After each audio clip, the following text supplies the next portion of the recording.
Jake, Ano? huwag ka na malungkot. Ayaw mo na, babalik din yun. Hindi nga ako nagpaalam sa kanya. Ha? Ba't hindi pa alam? Eh kasi, winala Eh, yung magagalit yun lalo. Hindi, porket hindi maganda yung binigay ko sa kanyang motor, ganun yung ginagawa niya. Oh, ba't ikaw nag-iinarte ka ngayon? Ay, ikaw ba eh, winala mo yung binigay ko sa'yo, ganun lang yung budget ko, hindi niya pinapahalagahan eh. O sige nga, ikaw gusto yung gawin yun, Siyempre, masasaktan din ako. Wala na, hindi ko Pero nawala na hindi eh. ko na siya kinausap, wala siya. Material na bagay lang naman yun. Hindi niya alam na kasama ako dito, man.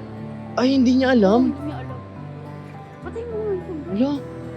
Uy, yari ka dun. Hindi niya alam.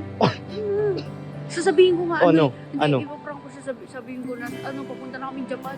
Uy, Hindi niya na ako makita talaga. baka umiyak yun. Wala na. Halika na. So, ayun nga guys, dito na kami ngayon sa Bali. Ayan, kakarating lang namin. Ayan.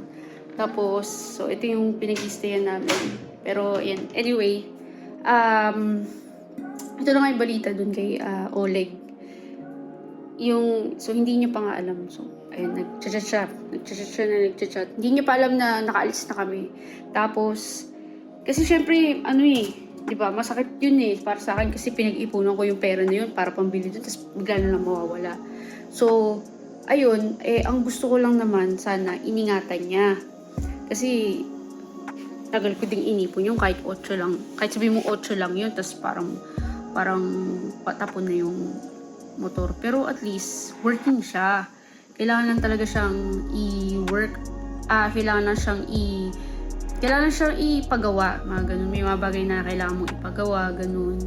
Pero, ayun, kasi, alam ko namang very cheap na kasi 8 lang yun eh. Tapos, pero para sa akin, malaking bagay na yung 8. Kasi ang dami na magagawa dun, di ba? So, yun lang, masakit lang yung loob ko. Kaya, hindi ko sinabi sa kanya na umalis na ako.